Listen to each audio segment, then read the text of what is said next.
교리학생의 100편을 보죠.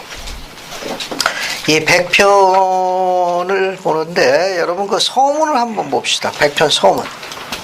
100편 서문을 보면 1833년 10월 10일 뉴욕주 페리스버그에서 선지자 조셉 스미스와 시드니 리그던에게 주신 계시예요. 이게 1833년이니까 교회가 조직되고 불과 3년에 채 지나지 않았는데 막중한 임무에 있는, 더군다나 지난주에 공부한 것처럼 교리아성약 98, 99, 또 97부터 연결된 이 편은 미주리주에 있는 성도들이 박해를 받기 시작했습니다. 선지자 조셉 스미스는 커틀랜드에 있었고, 또 미주리주, 즉 잭슨군의 시온의 중심지인 그곳에 집합하다라는 주님의 명함에 따라 가지고 잭슨군 인디펜던트 성도들이 모여 있는데 그들이 박해를 받기 시작했습니다. 그들이 이제 쫓겨나기 시작했어요. 이 계시가 1833년입니다. 1833년 11월 달에 다 쫓겨나요. 그런데 그 와중에 그 막대한 시온에 관한 여러 가지 쉽지 않은 정말 힘든 일이 많음에도 불구하고 시드니 리그동하고 조셉 스미스, 선지자 조셉 스미스에게 그런 막중한 임무에도 불구하고 선교 사업에 대한 주님의 영감을 받고 선교 사업을 나가게 됩니다. 근데 그 상황이 쉽지가 않은 상황이에요. 그런 여러 가지 많은 일, 또 특히 가정적으로 볼 적에는 생계를 책임지는 아버지입니다. 그럼에도 불구하고 카나다보다 먼 지역으로 선교 사업을 가야 됐어요. 자, 그런 상황에 있어서 주님께서 생계를 보살펴야 되는 가족과 또 여러 가지 산적한 많은 주변의 문제가 있음에도 불구하고 선교 사업을 떠나라는 영감을 받은 이 두 하나님의 거룩한 종들의 모범에서 우리는 무엇을 배울 수 있는가 하는 점입니다. 우리가 갖고 있는 유인물 앞에 그 배경 설명이 하나 있습니다. 100-1을 봅시다. 100-1을 보세요.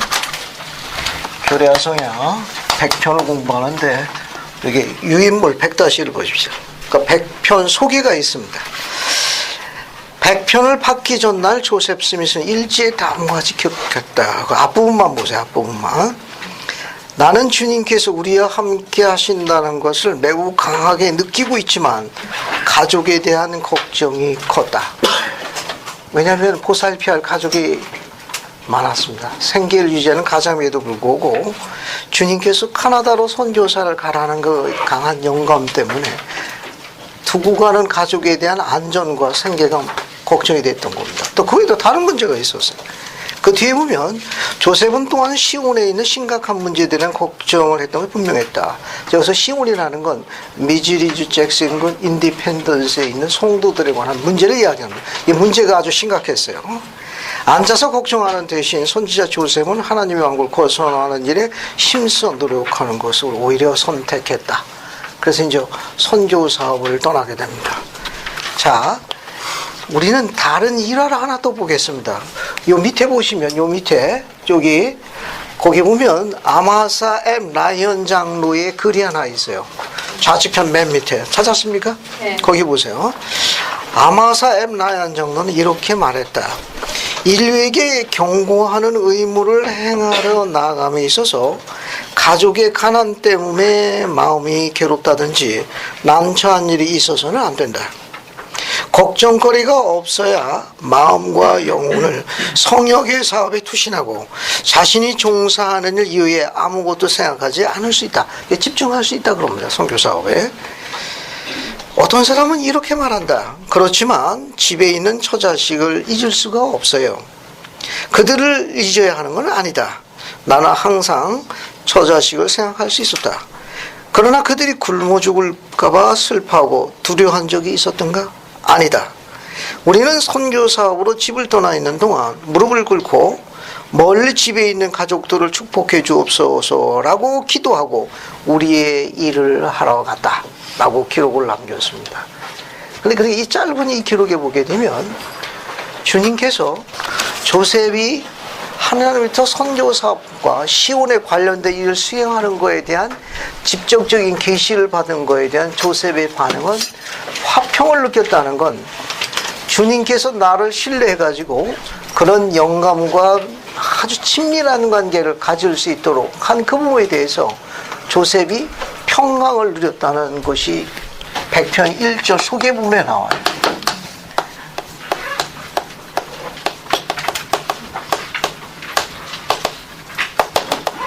화편입니다. 그래서 100편 1절을 눈으로 보고, 알겠습니까?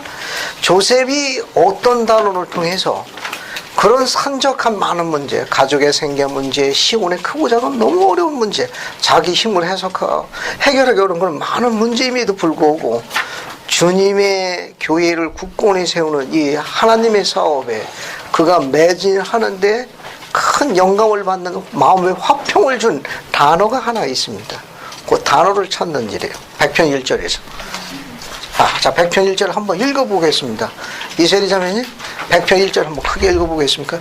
진실로 이같이 주가 너희 나의 친구 시드니와 조셉에게 이르노니 너희 가족은 평안하도다. 그들은 내 손 안에 있고 나 보기에 좋은 대로 내가 그들에게 행하리니 이는 내 안에 모든 권능이 있으니. 감사합니다.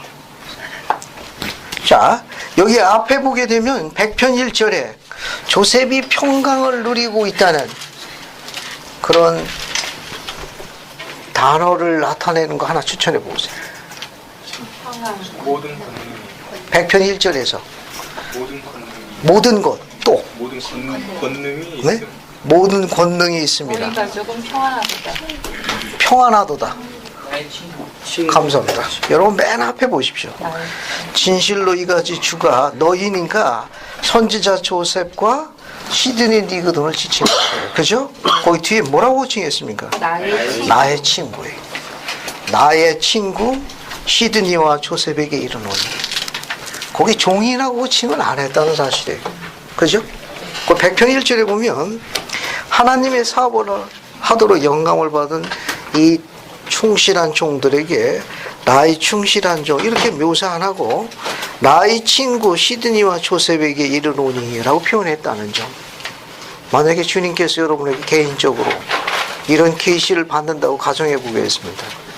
만약에 친구라고 호칭하면 여러분 느낌이 어떨 것 같아요? 개인적인 문제가 아주 산적하거든. 주변의 문제도 굉장히 많고. 자, 여러분 느낌이 어떨 것 같습니까? 만약에 주님께서 개인적으로 친구라고 호칭을 하는 것을 여러분이 인지한다면 눈물이 앞을 가리고. 감사합니다. 우리 남상학 감독님은 눈물이 앞을 가린다고 그랬습니다. 아까 소개 부분에서 읽은 것처럼 조셉은 주변에 설명할 수 없는 너무 많은 어려움을 갖고 있었어요. 그 어려운 한 중간에 있는 게 자기 자신이었습니다. 그런데 주님으로부터 이 음성을 듣고 나서 그는 영혼의 큰 화평을 느꼈어요. 결국 이 100편 1절에 가장 의미심장한 것은 우리가 언제 화평을 누리냐 하는 거예요. 우리가 언제 화평을 누리느냐, 언제 우리 영혼이 평강을 얻느냐, 세상적인 말로 표현하면 우리가 언제 행복하느냐 하는 거예요. 교리적으로 이야기하면은 언제 우리 영혼이 평강을 얻느냐, 언제 우리가 화평스러우냐, 좀 더 세상적인 단어로 표현하면 언제 행복하느냐 하는 겁니다. 자, 그러면 질문을 한번 해보겠습니다. 자, 질문 한번 해볼게요. 여러분 행복합니까? 예. 눈물 앞을 가리는 분들이 있습니까? 우리가 행복하다고 이야기하는 이 부분은 100편 1절에 친구라는 단어에 아주 중요한 원리가 담겨져 있습니다. 그 말은 뭐냐면 우리가 조셉이 가르친 이 짧은 단어 안에 그런 화평을 누리는 건 하나님의 영과 관련이 있습니다. 우리가 하나님의 영을 느끼면 우리 영혼이 평강을 누리지만 우리가 주변에 있는 것들이 아무리 우리를 즐겁게 하더라도 하나님의 영을 느끼지 못하면 영혼이 화평하지 않다는 거예요. 행복하지 않다는 겁니다. 개인적인 집안 이야기를 잠시 드리는 걸 양해해 주시기 바랍니다. 올 여름에 가족과 함께 미주 서부 여행을 한 일이 있습니다. 뉴욕을 방문했을 적에는 박물관이라든지 그 밖에 여러 가지 뭐 최첨단의 그런 시설을 돌아볼 기회를 가졌습니다. 그리고 늦둥이 여고양이 딸내미하고 함께 다녔습니다. 그러다가 우리 교회를 방문했습니다. 우리 교회 유적지를 방문했어요. 팔마이라 숲속이라든지 커틀랜드 성전이라든지 뉴엘케이 휘트니 상점이라든지 그리고 지혜의 말씀을 받은 방이라든지 이제 그런 곳을 구경하게 되었어요. 집에 돌아와서 늦둥이 딸아이는 이렇게 이야기했어요. 그 현란한 세상적인 최신식 건물에서 또 박물관에서 느꼈던 것보다는 주님께 성인받은 거기 우리 땅에서 나간 우리말을 구사하는 우리 딸들이 선교사로 봉사하고 있었습니다. 또 그들이 몇 시간씩 안내해 줬어요. 그것도 우리말로 들으니까 너무 감동적이었어요. 딸아이는 이렇게 이야기했어요. 아빠, 왜 그런 것보다는 오히려 자매 선교사님들이 간증을 할 때 왜 가슴이 벅찼는지 잘 모르겠대요. 박물관이나 최신식 현대 건물에서 오는 여러 가지 다양한 제공한 시각 자료보다도 오히려 성인받은 하나님의 딸들의 간증과 신앙의 선조들 그 얘기했을 적에 감동과 행복감을 더 느꼈다고 이야기를 했어요. 그러면서 딸아이는 이렇게 이야기했습니다. 나도 저 곳에 그 장소에 그 딸들처럼 설 거야 라고 이야기했어요. 그러니까 이 짧은 기절에 우리가 배울 수 있는 건 뭐냐면 조셉이 그 쉽지 않은 여러 가지 주변에 자기를 너무너무 슬프게 하는 혼자뿐이 없다는 것, 좌절과 외로움 가운데 떨어져 있다고 생각할 적에 그가 영혼의 화평을 누린 건 주님께서 친구라고 이야기하셨어요. 그 말은 뭐냐면 우리가 하나님의 영을 느끼기 시작하면 우리 영혼이 화평을 느낀다는 사실이. 그렇지 않으면 세상에 그 현란하고 아름다운 막 하는 것들이 결국은 우리를 화평스럽게 하지 못할 거예요. 그래서 100편 1절에 나의 친구라는 용어에서 우리가 배울 수 있는 거, 우리 영혼이 언제 화평을 넣느냐? 하나님의 영을 느낄 때. 그러면 하나님의 영을 느끼려면 우리는 어떻게 해야 하나님의 영을 초대할 수 있죠? 자, 하나님의 영을 느끼려면, 하나님의 영을 초대하려면 우리는 어떻게 해야 하나님의 영을 초대할 수 있습니까? 야, 길창기 형. 불감령에 대한 이런 말씀하신 게 있습니다. 땀은 영감에 우선한다라는 말씀하신 적이 있는데, 그런 영감을 우리가 받기 위해서 주님이 우리를 기억하고 계신다면 주님의 그런 영감을 초대하기 위해서 우리가 먼저 땀을 흘리면 우리가 먼저 개인적인 노력을 해야 되지 않을까 싶습니다. 감사합니다. 답변할 때 길면 다 맞는 거예요. 알겠습니까? 오늘 이 클래스에는 제 세 자녀가 다 참석하고 있습니다. 거의 한 10년 만에 한 번 있을까 말까 하는 일이. 선교사 가고 유학 가고 해서 오늘 공교롭게 다 휴가와 이렇게 다 맞물려 있습니다. 그래서 큰아들, 큰딸, 나와서 좀 그리고 인사 좀 하라 그러지. 항상 저희 집에 살고 있는 작은 아들이 또 하나 있습니다. 누구야? 일어나봐. 자, 이렇게 감독님 너무 흥분하지 마시고 그냥 척 보면 알 수 있습니다. 척 보면 알 수 있습니다. 자, 그럼 다시 이제 원점으로 돌아가 보겠습니다. 제가 설명을 아주 잘해줬는데 브리검용 회장님이 이렇게 가르쳤습니다. 하나님의 영을 초대하는 건 진리에 따라 생활하는 길이다. 진리에 따라 생활하는 건데, 즉 진리란 예수 그리스도의 복음과 동의어라고 설명하셨어요. 그러니까 예수 그리스도의 복음을 받아들이고 예수 그리스도의 복음대로 생활하는 거예요. 그러니까 예수 그리스도의 복음을 받아들이고 예수 그리스도의 복음대로 생활하는데 내 생활의 전반적인 모든 것이 복음대로 생활해야 할 때 영이 초대되는 거예요. 그러니까 일부대로 생활하고 일부를 선택해서는 그것이 거의 가능하지 않다는 점이에요. 됐습니까? 이건? 그 옆에 그 의자 가지고 적당한데 안 떠게. 이건? 동전이 이리 와요. 한 사람이 들어와도 되겠다. 자매가 오고 우리가 숨죽이 없고. 여기 자매만 들어온다는데. 이리 와요, 형님. 자, 그러면 인용문을 다른 거 하나 읽어보겠습니다. 자, 어딜 보시는가 하면은 지금 요 좌측편이 큰 직사각형 두 개로 만든 인용문이 있어요. 이건 세미나리에 교리와 성약 교사 교재에 나와 있는 일합니다. 거기 에즈라 테프트 벤슨 가문의 선교사업이라고 있어요. 찾았습니까? 그거 한번 읽을 테니까 한번 잘 들어보십시오. 자, 이게 바로 후기 성도의 정통이에요. 후기 성도란 어떤 존재들인가? 이 벤슨 가문이 대표적인 예입니다. 우리는 이런 가문이 필요해요. 자, 한번 읽어볼 때 한번 들어보십시오. 이건 에즈라 탭터 벤슨 회장님의 아버지가 선교사업을 부름받았습니다. 부친께서 선교사로 나가라는 부름을 받았을 때 벤슨 회장님 나이가 약 13살이었습니다. 나는 약 13살일까요? 되었습니다. 우리는 거실이 낡은 소파 주변에 모였습니다. 그러자 부친께서 선교사 부름을 받으신 것에 대해서 말씀하셨습니다. 그때 어머니께서 이렇게 말씀하셨습니다.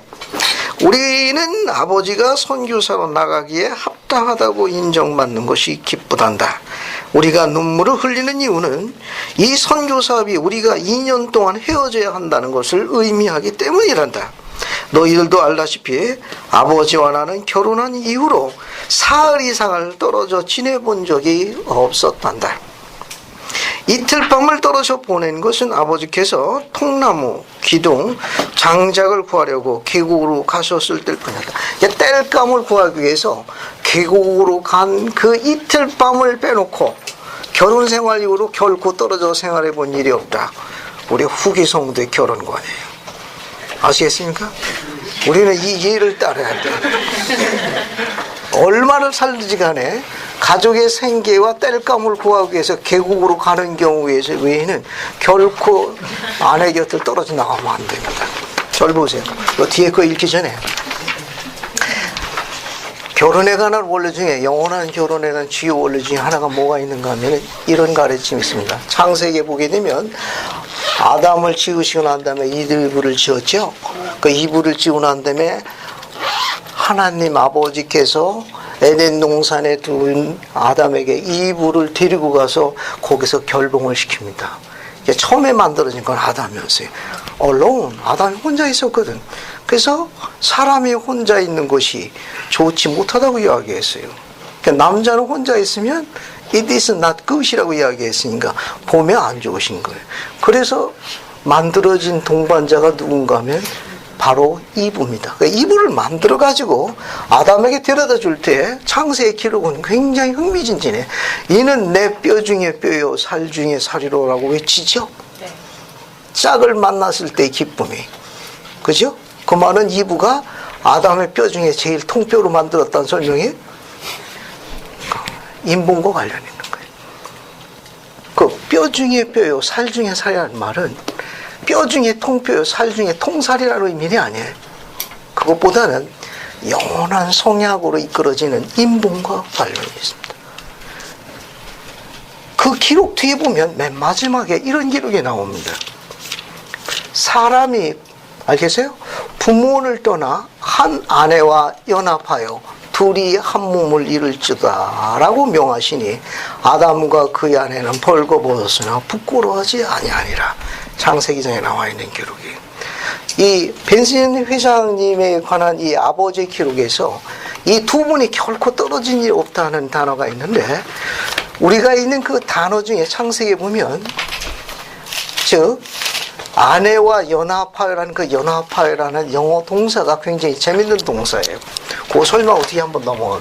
그 연합하다, 아내와 연합하다 이렇게 돼 있는데, 연합한 단어가 클리브라는 단어예요.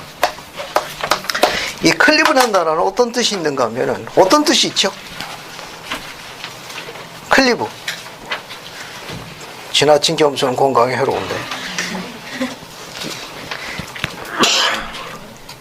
달라붙다. 알겠습니까? 달라붙다. 단단히 붙어있다.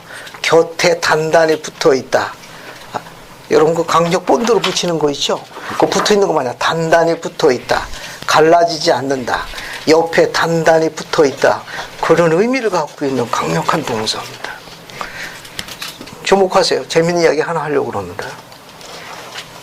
이브가 열매를 먹고 난 다음에 아담에게 줬죠. 그죠? 뭐 열매를 먼저 먹은 이브가 먼저 먹은 거예요. 그죠? 그 다음에 이제 아담도 먹었죠. 그 다음에 이제 어떻습니까? 둘이 열매를 먹고 난 다음에 하나님께서 동산을 방문하시니까 아담이 어떻게 했어요? 아담이 어떻게 했죠? 기본 실력으로. 어디 숨었습니까? 어디 숨었어요? 나무 뒤에 숨었잖아. 그죠? 나무 뒤에 숨어서 가서 하나님께서 물었잖아요. 아담아, 아담아 부르시니. 네가 어디 있느냐 했더니 아담이 뭐라고 그랬어요? 제가 여기 있나이다. 그 여기 있다는 게 나무 뒤에 숨었거든.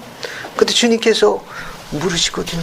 누가 너에게 그것을 가르쳐 주었더냐? 네가 왜 거기 숨었느냐? 그때 아담이 그때 뭐라고 답변했습니까?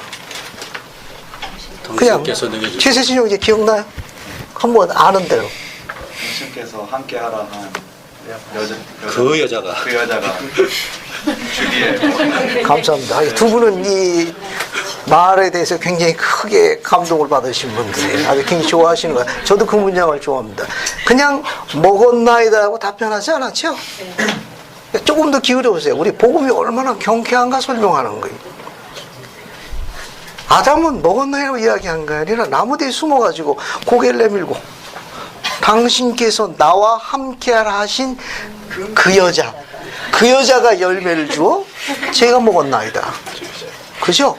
이걸 듣는 우리 딸들의 느낌은 어때요? 김지은 자매 어떻게 아니 그냥 먹었다고 하면 되지. 그죠? 그런데 뭐 했습니까? 구체적으로 당신께서 나와 함께하라 한 그 여자 알겠어요? 그 여자가 그 열매를 주게 제가 먹었나이다. 이 부분에 대해서 제프리 알 홀런드 장로님은 의미심장한 말씀을 덧붙였습니다. 거기서 세상 사람들은 이것이 남자의 변명의 그런 기본적 구조에 대한 본능에 관한 것을 언질한다고 해석하는 경우가 많은데 교회는 그렇지 않습니다. 이 클립이라는 단어는 그 곁에서 떨어지지 않다 그런 뜻입니다. 그러니까 아담은 당신께서 그 여자 곁에서 떨어지지 말고 그 곁을 지키라라고 명하신 성약대로 제가 그 성약을 지키려고 그런데 그 여자가 열매를 먹어서 이제 제 곁을 떨어져 나가려고 그러니까 저는 성약에 따라 그 여자 곁을 떨어지지 않고 단단히 붙어 그 여자 곁을 지키고자 저도 열매를 먹었나이다 하는 것이 더 정확한 뜻입니다. 그러니까 최초의 남자는 우리 상상 이상으로 멋있는 남자였다. 왜냐하면 그거는 성약과 관련이 있어. 조건이 아니에요. 그러니까 조건이 아닌 성약이. 그래서 아담이 그 답변한 그 내용은 하나님께서 내게 그 여자 곁을 떨어지지 말라고 그렇게 이야기했거든. 그 아내와 연합하여 그 여자 옆에 그를 지킬지로라고 이야기하셨으니까 그 성약을 맺은 거예요. 그 성약을 지키고자 그러나 이 아내가 열매를 먹어 내 곁을 떨어질 수밖에 없는 상황이 되었사오나 제가 성약을 지키고자 그 여자 곁에 서서 끝까지 단단히 붙어 있으려 성약을 지키려 이 열매를 먹었나이다 하는 게 더 정확한 설명이에요. 여기 빈슨 회장님의 부친과 모친이 어땠습니까? 두 분이 대표적인 예예요.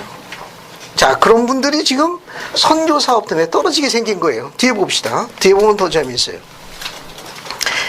부친은 어머니를 7자녀와 함께 집에 두고 선교사로 나가셨습니다.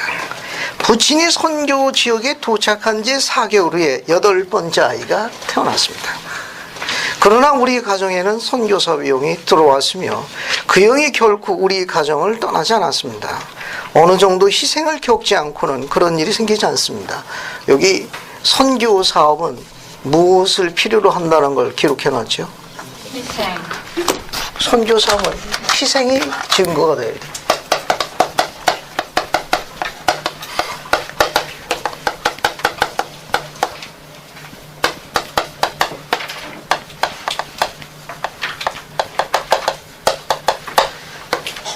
선교 사업은 희생 없이는 불가능합니다. 이 희생이라는 건 선교 사업 희생이라는 건 버리는 거예요. 뭘 버리는 겁니까? 뭘 버리는 거예요? 선교 사업 나가려면 세상 것을 버려야 돼요.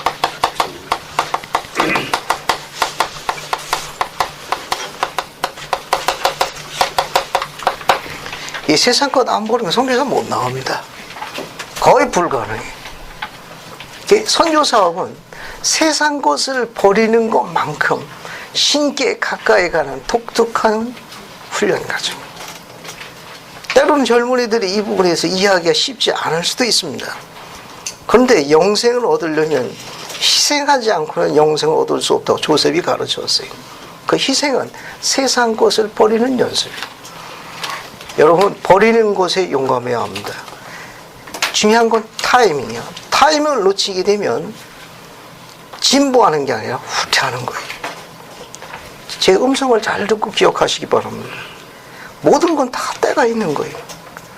그 타이밍이 제일 중요한 건 결정이라는 거예요.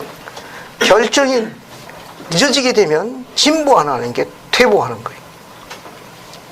선교 사업은 같은 중요한 영과 밀접한 관계, 그런 훈련하는 게 선교 사업이에요. 뒤에 봅시다. 뒤에 보면 더 재밌는 게 있어요. 부치는 선교사 기금을 대기 위하여 오랫동안 공들여 갖고 온 농장을 팔아야 했습니다. 또 어떤 기혼 부부를 우리 집 한편으로 이사 오게 하여 일부 농작물을 돌보게 해야 했습니다. 그리고 부치는 여러 아들과 아내에게 건초밭과 목적지와 낙용용 소 몇 마리를 맡기고 떠나셨습니다. 나중에 우리 가족은 아들 7명과 딸 4명의 자녀로 늘어났습니다. 전부 구성원이 몇 명이에요? 아들 7에 딸 4이니까 11명으로 늘어났습니다. 7 아들은 모두 선교 사업을 완수했습니다. 그 아들 중 몇 사람은 2번 내지 3번을 했습니다. 나중에 2 딸과 그들의 남편이 복음 선교사로 나갔습니다. 다른 2 딸은 모두 남편을 여의었으나 한 사람은 8자녀의 어머니이고 또 한 사람은 10자녀의 어머니였습니다. 모두 잉글랜드의 버밍엄에서 선교사 동반자로 봉사했습니다. 그것은 아직도 벤슨 가문을 3대 4대 이르기까지 계속해 축복해주는 뭡니까? 신앙의 유산입니다. 이 교례성약 이 100편에 나와 있는 짧은 절 1절은 신앙의 유산을 유지할 가문에 대해서 언급하고 있는 대단히 중요한 기절이에요. 세상 것을 버리는 연습을 하지 않으면 이런 영감을 받기가 어렵습니다. 그러니까 주님께서는 당신의 사업을, 교회를 굳건히 하고 특히 선교 사업에 매진하는 당신의 선한 종들이 그 일을 수행하는데 먹는 거, 입는 거, 진학하는 거, 결혼하는 거, 기타 등등의 요인으로 장애를 겪는 걸 기뻐하시지 않으셨습니다. 주님은 그걸 도와주시겠다고 약속하셨어요. 그게 100편이 1절입니다. 다시 보겠습니다. 이 son구가 왜 아름다운가 하면은 주님은 그것에 대해서 약속을 하셨기 때문에 그래요. 100편 1절 다시 봅시다. 거기 보면 진실로 이 가축가 너의 나의 친구 시드니와 조셉에게 이르노니 너의 가족은 뭐하도다? 평안하도다. 그들은 내 손안에 있고 나 보기에 좋은 대로 내가 그들에게 행하느니 이는 내 안에 모든 권능이 있습니다. 이 말은 뭐냐면 주님께서 전능하신 분이고 모든 걸 다 하신 분이기 때문에 그 가족이 필요한 걸 다 하신다는 거예요.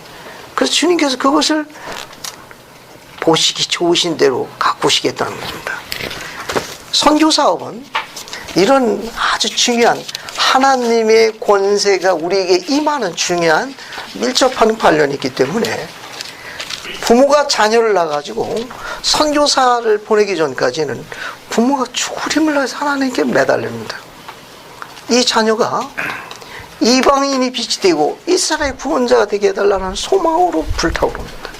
수많은 나날 정말 눈물로 주님께 간구해 이 자녀가 당신의 도구로 쓸 수 있는 그 도구로 양육될 수 있도록 있는 힘 다해서 그냥 죽을 힘을 다해서 기도합니다.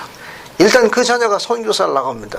그러면 어떻게 됩니까? 선교사를 나가게 되면 그때부터는 그 자녀가 남아있는 부모와 가족을 보살펴달라고 그 선교사가 온 자녀가 그때부터는 거꾸로 죽을 힘을 다해서 기도합니다. 복음은 그렇게 아름다운 거예요.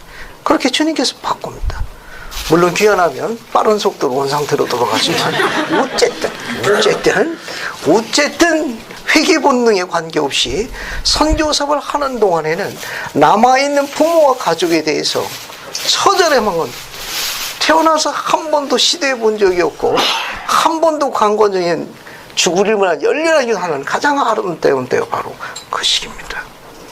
백편일전은 그런 내용이에요.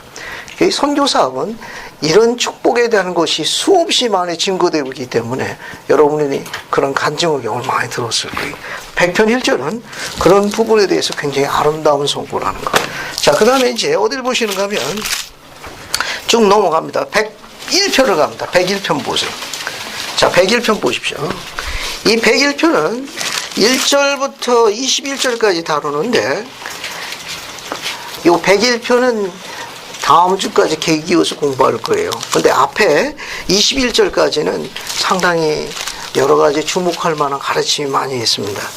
이 101편 계시를 보면 앞에 소문 한번 보세요. 소문 보게 되면 1833년 12월이니까 미주리주 잭슨군에 있는 성도들이 11월 달에 쫓겨났습니다. 그 시온 중심에서 쫓겨났어요. 그 뒤에 보세요. 그 뒤에 쭉 넘어가게 되면 이 당시 미주리주에 집합했던 성도들은 심한 박해를 받고 있었다. 그 뒤에 보십시오. 뒤에 뭐라고 되어 있습니까? 소문에. 폭도들은 그들을 잭슨군에 있는 집에서 쫓아냈습니다. 그래서 그들은 어디로 가 있는가 하면 미주리주 클레이군으로 이동해야만 했어요. 그 상황이 아주 열악하고 그런 아주 끔찍한 상황입니다. 그런데 그 상황에서 주신 이 주님의 계시는 여러 가지 많은 가르침을 남기고 있습니다. 조셉 스미스는 이 부분에 대해서 다음과 같은 기록을 남겼어요. 여러분 유인물 두 번째 장 보세요. 유인물 두 번째 장 보십시오. 유인물 두 번째 장 보십시오. 그래서 101-1을 봅시다. 101-2. 유인물 101-1을 보세요. 자, 거기 보면 100편을 받기 일주일 전쯤 선지자 조셉 스미스는 이렇게 기록했다. 그 직사각형 안에 있는 거 보세요. 봤습니까? 자, 그 내용 한번 보세요. 내가 알지 못하는 점이 두 가지가 있습니다. 조셉이 이 계시를 받기 일주일 전쯤에 일제에다 기록한 내용이에요. 왜냐하면 이미 성도들이 미주리주 잭슨군 시온의 중심지에서 쫓겨났습니다. 하나님의 백성들이 하나님을 또 보호받지 못하고 쫓겨난 그것에 대해서 번민했다는 걸 알 수 있어요. 그 기록을 자세히 보면 내가 알지 못하는 점이 두 가지가 있습니다. 주님은 깊으신 지혜로서 그것을 나에게 보이지 않으신다고 나는 믿습니다. 그 두 가지는 이것입니다. 첫 번째, 왜 하나님은 이러한 큰 재앙이 시온에 닥치게 하시는 것이며 이같이 무서운 환난을 일으키는 주된 원인은 무엇인가? 아직도 조셉은 거기에는 답을 얻지 못했어요. 두 번째, 어떠한 방법으로 하나님은 시온을 다시 그의 기업의 땅, 이건 상속의 땅과 같은 표현, 기업의 땅이나 상속의 땅 같은 표현입니다. 돌아오게 할 것인가? 뒤에 기록에 보면 형제 여러분, 이 두 가지 의문점은 내게 분명히 밝혀지지 않은 미해결 문제이지만 전능하신 하나님을 슬프게 한 일이 분명히 있을 것이라고 생각하는 바입니다. 자, 앞에 보세요. 이제 교례 성약 101편부터 8절까지의 내용은 시온에 있는 성도들이 쫓겨났습니다. 그 성도들은 자신들이 의로웠다고 생각이 되는데도 불구하고 그들이 박해를 받고 핍박을 받아서 모든 재산과 모든 핍박과 박해를 쫓겨난 거에 대해서 그 이유를 알기가 어려웠어요. 조셉도 마찬가지였습니다. 그래서 조셉은 이 서문 기록에다 두 가지를 남겼어요. 우리가 감당하기 너무 어려운 그런 어떤 환난이나 역경이나 시련이 닥칠 경우에 그 이유를 알지 못할 수도 있습니다. 그게 또 왜 그게 내 주민을 일하는지 그거를 알 수가 없을 때도 있어요. 왜 하필 나에게? 왜 내 주민이 그런 일이 일어나는지 전혀 계획이 없던 일이 일어날 수도 있습니다. 조셉은 이 101편의 이 계시를 받기 전에 자신의 기록에다 그런 걸 남겼습니다. 우리도 마찬가지. 우리도 이 삶을 살다 보게 되면은 전혀 한 번도 생각해 계획해보지 않았던 그런 어려운 일이 발생할 수 있습니다. 왜? 그래도 나름대로 열심히 생활했거든. 나름대로 그래도 성실히 충실히 그래도 나 자신과 싸우면서 그나마 그래도 나름대로 이렇게 단계를 밟아서 미끄러지면 또 올라가고 그 외로움과 좌절 가운데 나름대로 열심히 살아왔다 하는데도 불구하고 가끔은 감당하기 어려울 만큼 너무 슬프게 하는 일이 일어날 수가 있다는 사실이에요. 그런데 조셉도 역시 마찬가지였어요. 왜 그런 일이 나와 내 주변에 일어나는지 조셉도 그 답을 이해할 수가 하나님의 뜻을 알기가 어려웠어요. 왜 그런 일이 임하고 그 이유가 무엇인지 조셉은 알 길이 없었던 겁니다. 우리도 마찬가지예요. 우리도 때로는 이 인생이라는 걸 삶을 살면서 나름대로 착하게 선하게 그래도 열심히 살아왔거든. 물론 실패도 있고 좌절도 있지만 그래도 나름대로 열심히 가꾸려고 그걸 지키려고 열심히 살아왔어요. 그럼에도 불구하고 너무너무 가슴을 아프게 하는 일이 일어날 수가 있습니다. 다른 사람으로도 나와 내 주변에. 그때 조셉은 같이 설명했어요. 왜 그런 일이 일어나는지에 대해서 그는 그 문제에 대해서 이유를 알지 못한다고 기록을 남겼어요. 그리고 일주일 있다 주신 계시가 바로 요 101편 1절부터 8절의 계시입니다. 이 안에 중요한 가르침이 담겼어요. 유념하십시오. 조셉 스미스는 이 질문에 대한 흥미로운 기록을 하나 남겼습니다. 즉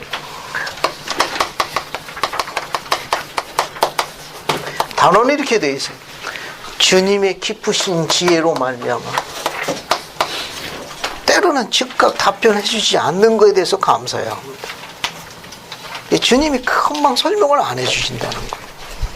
지금 금방 설명해 주면 좋을 것 같지만 이 계시는 그렇지 않습니다. 그리고 조셉은 또 뭘 기록을 남겼는가 하면은 그렇다 하더라도 우리는 잘 모르지만 우리가 지금까지 생활해 온 것 중에 그 무언가가 전능하신 하나님을 슬프게 하는 요인이 있을 거라는 것만은 추측했습니다. 이게 그런 불운이라고 하든지 시련하든지 올 적에 그 무언가가 나름대로 자기는 성실했다고 또 의롭게 생활했다고 하지만 그러나 하늘에 계신 전능하신 불적에는 무언가 그분을 슬프게 한 요소가 있을 수 있다는 추측을 남겨놨어요. 주님은 101편 1절부터 8절 기록 안에다가 미주리에 있는 성도들이 임한 재앙에 대한 그분의 지혜의 뜻을 가르쳐줬기 때문에 절은 얼마 안 돼도 우리와 점검해 볼 수 있습니다. 한번 봅시다. 자, 거기 보게 되면 뭐가 나와 있는가 하면은 2절 보면 그들의 범법의 결과로 나주는 그들이 겪은 고난에 그들에게 임할 것을 용납하였느니라. 그들이 뭔가 하나님을 슬프게 했던 범법의 결과가 있었다는 걸 시사하고 있습니다. 그러나 3절 보면 그러나 그럼에도 불구하고 이런 박해나 시련이나 이런 의미의 재앙의 징계가 일시적이라는 것이 위로가 되는 겁니다. 항상 계속된다는 건 아니에요. 그게 잠시 동안이라는 건 시온의 자녀들에게 큰 위로를 주는 겁니다. 3절에 그렇다 할지라도 나는 그들을 나의 소유로 삼을 것이요 그들은 내가 와서 나의 보석을 꾸미는 그날에 무엇이 될 것이라? 나의 것이 되리라. 거기 101편 3절에 주님의 깊으신 지에 대한 중요한 답을 하나 찾을 수 있는 단어가 있습니다. 한번 찾아보세요. 주님이 깊으신 지혜를 나타내는 단어가 있는데 그렇다 할지라도 하나님을 슬프게 하는 요인을 갖고 생활했다 할지라도 그것은 잠시요. 그런 위로를 주는 단어가 두 가지가 있습니다. 그렇다 할지라도 보석? 그렇죠. 나의 보석이요. 또 보석은 누구께 된다고 그랬습니까? 나의 것이 될 것이라.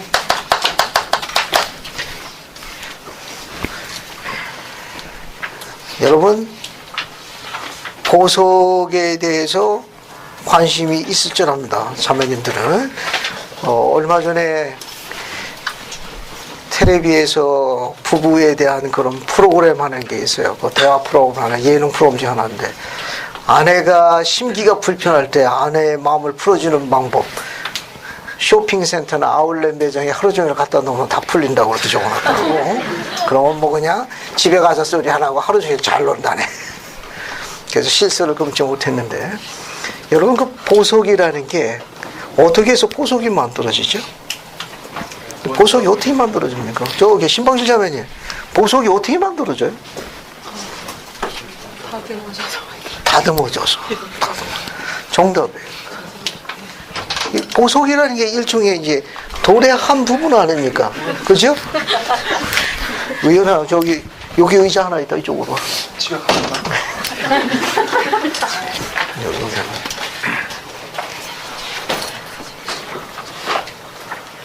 지금까지 제가 가르치는 모임 중에 길이 제일 많이 모여 있습니다. 자, 이야기를 다시 원점으로 돌아가겠습니다. 여러분 알다시피 보석이라는 것은 거친 광물, 석탄이라든지 거친 광물을 아주 오랜 기간 동안 조련되는 거 아니에요? 그죠? 그런 것은 어떻습니까?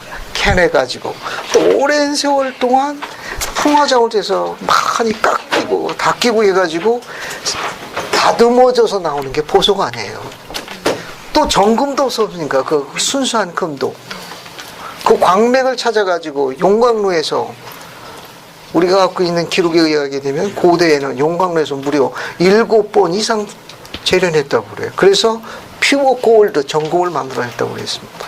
그렇다면 주님께서 시온의 자녀들에게 이 징계를 허락하시는 것은 보석으로 만들기 하나의 단련, 제조 과정이라는 걸 이해할 수 있을 거예요.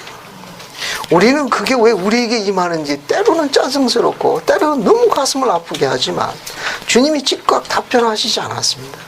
깊으신 지혜로 그냥 이렇게 얘기하실 뿐이에요.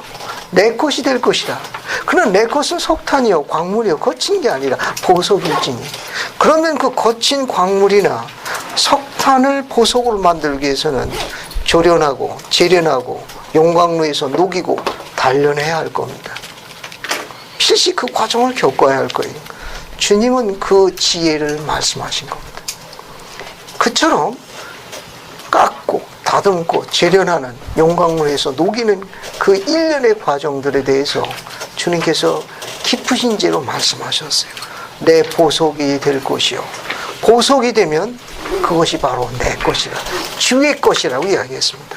그러니까 우리가 주의 것이 되어 주님 안에 들어가기 위해서는 보석이 되기 위한 일련의 과정이 필요하다는 걸 암시하셨습니다. 그것은 우리가 보석이 되기 위해서 조금 전에 이야기한 대로 우리 지혜로는 이해할 수 없는 다양한 시련, 역경, 그런 아픔, 고통이 다양한 방법으로 우리를 재련할 가능성이 많다는 거죠. 결국 보석이 된다는 건 영혼을 단련시키는 거라는 걸 암시하고 있습니다.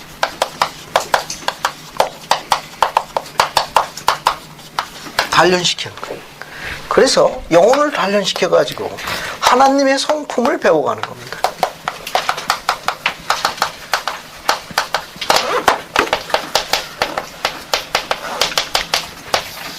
닮아가는 것이죠. 일련의 이런 과정에 대해서 묘사를 했는데 또 한 번 봅시다. 그런 신앙의 선조에 대한 또 예가 나와 있는데 그게 4절, 5절에도 언급되어 있습니다. 한번 읽어보겠습니다. 정원식 형제님 4절, 5절 한번 읽어보세요. 101편 4절, 5절. 그러므로 자기 외아들을 바치라는 명을 받은 아브라함 같이 그들은 반드시 징계를 받고 시험을 받아야 할 필요가 있느니라.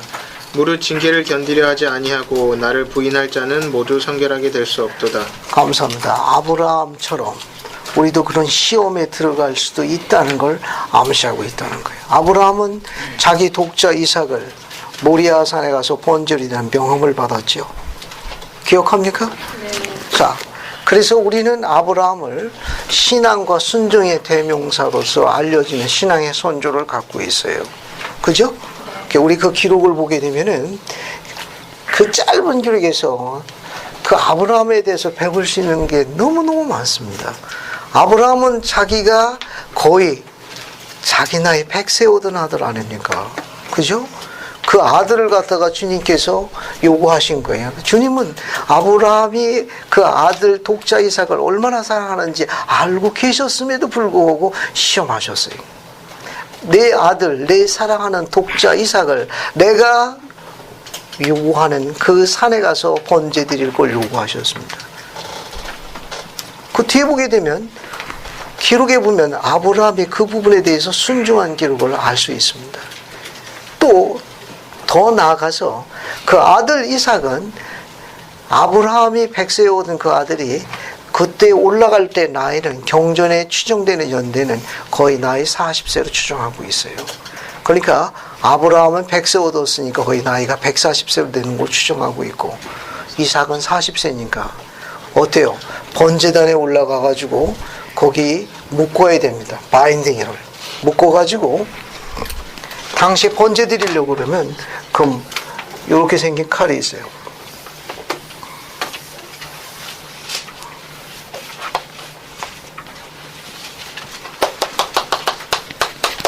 이거 번제단 칼이라고 그래가지고 이 동물의 목젖에다가 이 칼을 대서 한순간에 끊는 칼입니다. 그걸 아들의 목에 대야 돼요. 그러니까 아들이 말을 안 들으면 문제가 심각하죠. 아주 복잡해집니다. 아주 상황에 따라서는 애비를 대신 올려놓을 수도 있을 거예요. 그러고 귀에다가 그럴 거예요. 아빠 잘 안 들리지? 계시 받은 사람이 하는 겨. 이렇게 할 수도 있습니다. 그거는 우리 경전의 기록 보게 되면 이삭이 도망갔나요? 이삭이 안 도망갔습니다. 번제단에 올라갔다는 건 그가 스스로 올라갔다는 걸 암시하는 겁니다. 왜냐하면 그는 건장한 젊은이였어요. 아벨은 늙었습니다. 그는 스스로 번제단에 올라가 아비에게 손을 내밀고 묶임을 당하고 모든 걸 맡겼습니다. 그리고 그 칼을 목젖에 했습니다. 그때 비로소 여호와께서 이야기했죠. 아브라함 그 아들에게 아무 손도 대지 이제 그만하면 내 다시는 이제 그런 일 안 시킬 게더라고. 이삭은 안 도망갔습니다. 창세기 24장에 나와 이 기록을 주의 깊게 보게 되면 아브라함은 하나님께 순종했어요. 이삭은 누구한테 순종했습니까? 아브라함에게 순종했습니다. 순종했을 적에 그 장 24장 맨 끝에 아름다운 기록이 하나 있습니다. 아브라함이 여호와께 순종하고 이삭이 아브라함에 순종해서 번제단에서 내려오지 않고 모든 걸 맡겼을 적에 그 믿음이 증거됐을 적에 여호와께서는 크게 기뻐하시고 아브라함과 이삭의 뒤를 이을 하나님의 거룩한 여자 리브가가 태어났더라가 24장 맨 마지막 절입니다. 흥미있지 않아요? 다른 장도 아니고 그 같은 장에 맨 마지막에 리브가가 태어났다는데 나중에 이삭의 아내가 리브가입니다. 우연이라고요? 주님 기억하는 일에 이 일은 우연이 없습니다. 아브라함 옆에 사라가 있었죠. 이삭 옆에 누구가 있습니까? 리브가가 있었어요. 아담 옆에 누가 있었습니까? 이브가 있었습니다. 하나님께서는 이 거룩한 여자들을 지상에 보내셨을 적에 그 거룩한 여자 곁에서 떨어져 나가지 않고 영원히 지킬 거룩한 남자를 지상에 보냈습니다. 그게 하나님의 지혜, 그게 하나님의 계획입니다. 그래서 하나님께서는 아브라함과 이삭과 야곱의 하나님으로 혈통과 가문을 보존하시기 위해서 거룩한 여자를 지상에 보냈습니다. 우린 거룩한 여자를 찾아야 돼요. 그래야만 혈통과 가문을 보존할 수 있습니다. 이 뜻에 대해서 여러분 잘 이해하시길 바랍니다. 이삭은 아비가 번제단에 올렸을 때 그 이유를 설명하지 않았다는 걸 기억해야 돼요. 이삭은 도망갈 수 있었으나 도망가지 않았습니다. 그때 신께서 그 장 맨 끝에 이삭의 선물, 그의 거룩한 여자 리브가가 태어났다라고 기록하고 있다는 건 의미심장한 거예요. 아시겠습니까? 신사적으로 얘기할 때 말 잘 들으세요.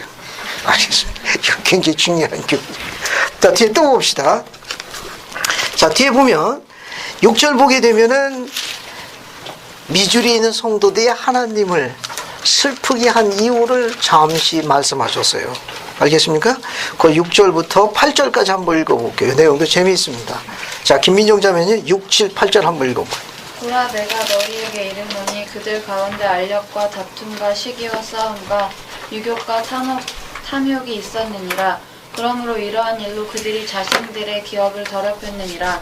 그들이 주 그들의 하나님의 음성 듣기를 더디하였으니 그러므로 그들의 환난의 날에 주 그들의 하나님께서 그들의 기도를 들으시고 그들에게 응답하기를 더디하시느니라. 그들이 평화의 날에는 그들이 나의 공고를 가벼이 여기더니 그러나 그들의 환난의 날에는 그들이 부득이 나를 더듬어 참는도다. 감사합니다. 6절에 보게 되면 그들이 환난을 초래하게 된 시련의 원인에 대해서 묘사하고 있죠. 그 단어를 한번 찾아봅시다. 뭐가 있습니까? 알력, 그 다음 다툼, 그 다음 시기, 그 다음 싸움, 그 다음에 유교, 그 다음에 탐욕, 이런 것들이 상속의 땅을 더럽혔기 때문에 상속의 땅을 차지할 만한 거룩함을 증거하지 못해서 쫓겨났던 겁니다. 나중에 주어질 거예요. 지금은 일시적으로만 쫓겨난 것 뿐이니까. 결국 여기서 알 수 있는 건 뭐냐 하면은 하나님으로부터 우리가 그분을 기쁘시게 하는 거는 be one, 하나가 되는 거예요.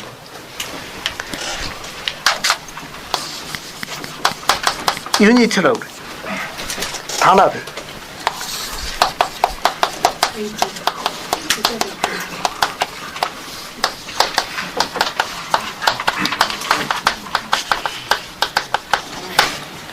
단합의 영이 힘을 가져옵니다.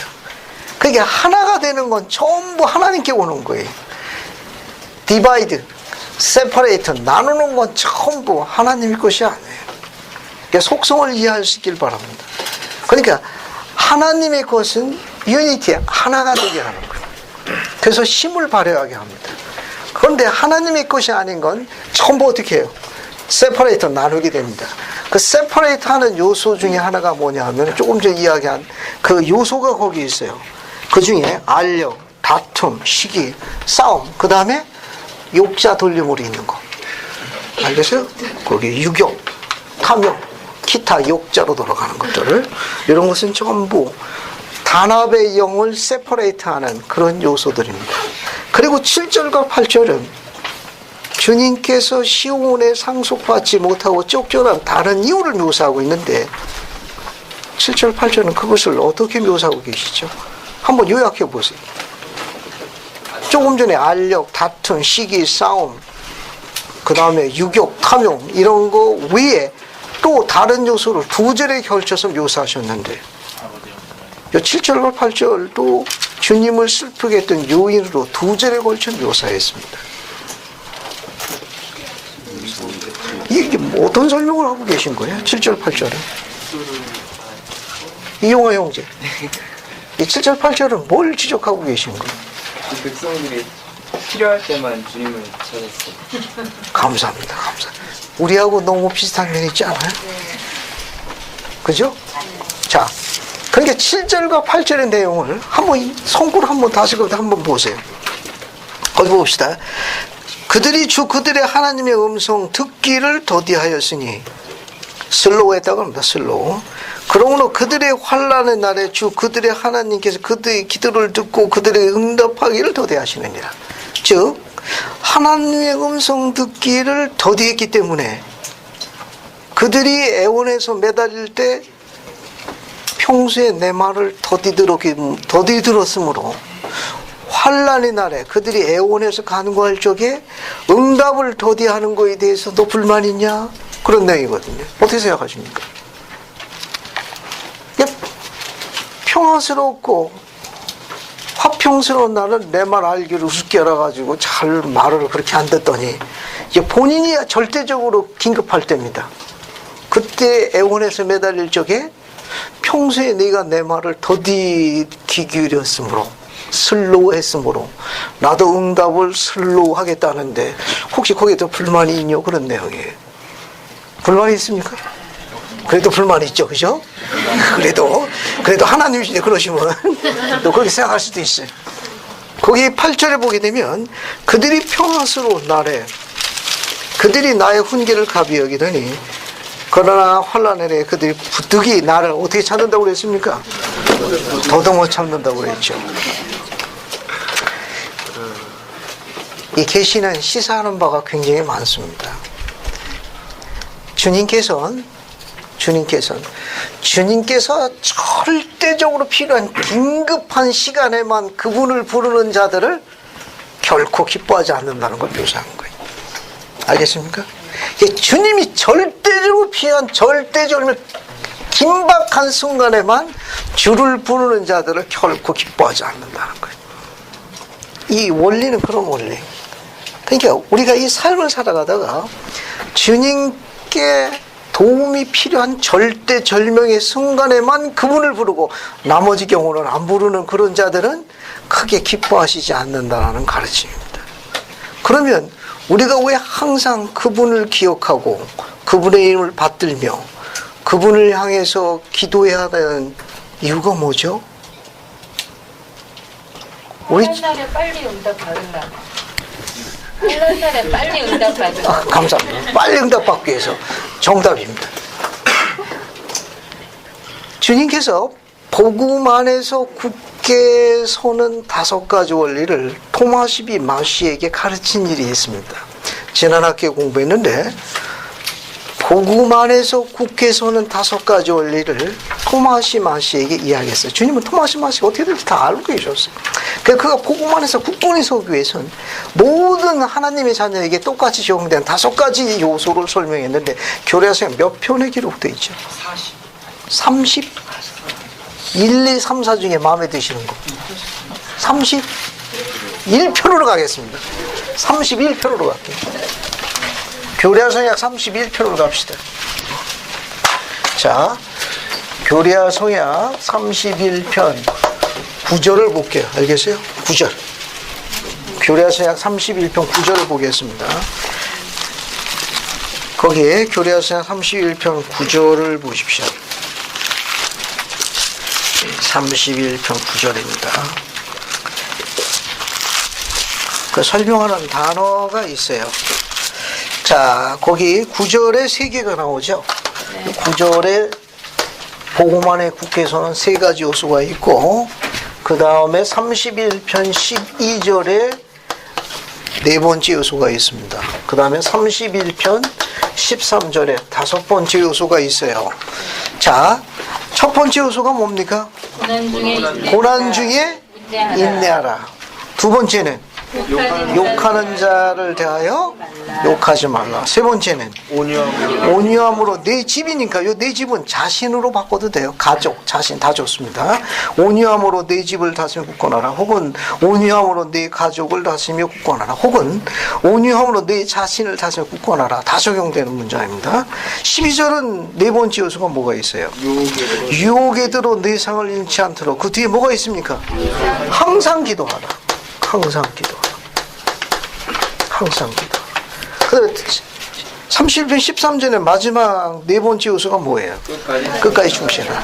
자, 이 5가지 요소 중에 주님께서는 101편 7절과 8절에 주님이 절대적으로 필요한 순간에만 그분의 이름을 부르고 그분을 찾는 자를 어떻게 생각한다고 그랬습니까?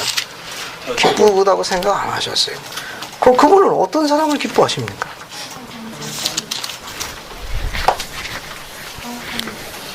항상 기도하는 자. 이 자를 주님께서 축복하시겠다고 그랬어요. 우리가 항상 기도해야 되는 이유를 찾아보겠습니다. 그럼 우리가 왜 항상 always 우리가 왜 항상 기도해야 하는 이유가 있어요. 엘마서 13장에서 찾아보겠습니다. 엘마서 13장으로 갑니다. 자, 엘마서 13장은 엘마가 가르친 게 있어요. 자, 13장 28절에서 그 답을 찾아보겠습니다. 찾았습니까? 한번 읽어볼게요. 김지은 자매님, 엘마서 13장 28절을 읽어보세요. 그 안에 답이 있습니다. 우리여 너희는 주 앞에 겸손하고 그의 거룩한 이름을 부르며 그의 항상 기도하여 너희가 감당하신 힘이 이상으로 시험을 받지 않게 하고 그리하여 성령의 인도하심을 받아 겸손하고 온유하고 유순하고 인내하며 사랑이 충만하며 모든 것에 오래 참는 자가 되리라. 감사합니다. 여러분 거기 28절 보세요. 너희는 주 앞에 겸손하고 그의 거룩한 이름을 부르며 그 다음에 깨어 항상 기도해야 되는 이유를 뒤에 엘마가 뭐라고 설명했죠? 너희가 감당할 수 있는 이상으로 시험을 받지 않도록. 그러니까 너희가 감당할 수 있는 이상으로 시험을 받지 않는다는 문장은 우리가 지니고 있는 신앙의 크기 이상의 무거운 시험은 주님께서 허락하지 않는 배려를 하신다는 내용이에요. 그러니까 너무 그 시련이 크고 역경이 너무 힘들면 지고 가기 어렵습니다. 그러니까 우리에게 임하는 시련과 역경의 사이즈는 우리 믿음의 길이와 비례한다는 걸 암시하신 거예요. 그러니까 우리가 너무 감당할 수 없는 시험이 한꺼번에 몰려오지 않도록 엘마는 항상 기도할 걸 권고했습니다. 바울도 같은 가르침을 남긴 게 있어요. 고린도전서, 이거 그 다음에 고린도전서 10장 13절로 가봅시다. 바울이 가르친 거예요. 바울은 뭐라고 가르쳤나 한번 봅시다. 고린도전서 10장 13절. 이 성구도 많이 사랑받는 성구 중에 하나예요. 그래서 윤현미 자매님 고린도전서 10장 13절 찾아보고 한번 읽어주세요. 사람이 감당한 시험 밖에는 너희에게 당한 것이 없나니 오직 하나님은 믿으사 너희가 감당치 못할 시험 당함을 허락지 아니하시고 시험 당할 즈음에 또한 피할 길을 내사 너희로 능히 감당하게 하시느니라. 감사합니다. 한 번 더 살펴볼게요. 사람이 감당할 시험 밖에는 너희에게 당한 것이 없나니 오직 하나님은 믿부사. 이 말은 뭐냐면 하나님께서 변함이 없으시사 그런 말이에요. 하나님은 변함이 없으시사 너희가 감당치 못할 시험 당할 즈음을 허락지 아니하시고 시험 당할 즈음에 또한 피할 길을 내사 너희로 능히 감당케 하시느니라. 그러니까 이 문장은 뭐냐면 이 두 개가 다 마찬가지죠. 이 두 가지를 요약하게 되면 하나님은 그 사람이 지닌 신앙의 크기보다 더 큰 시련이 임하는 것을 허락하지 않습니다.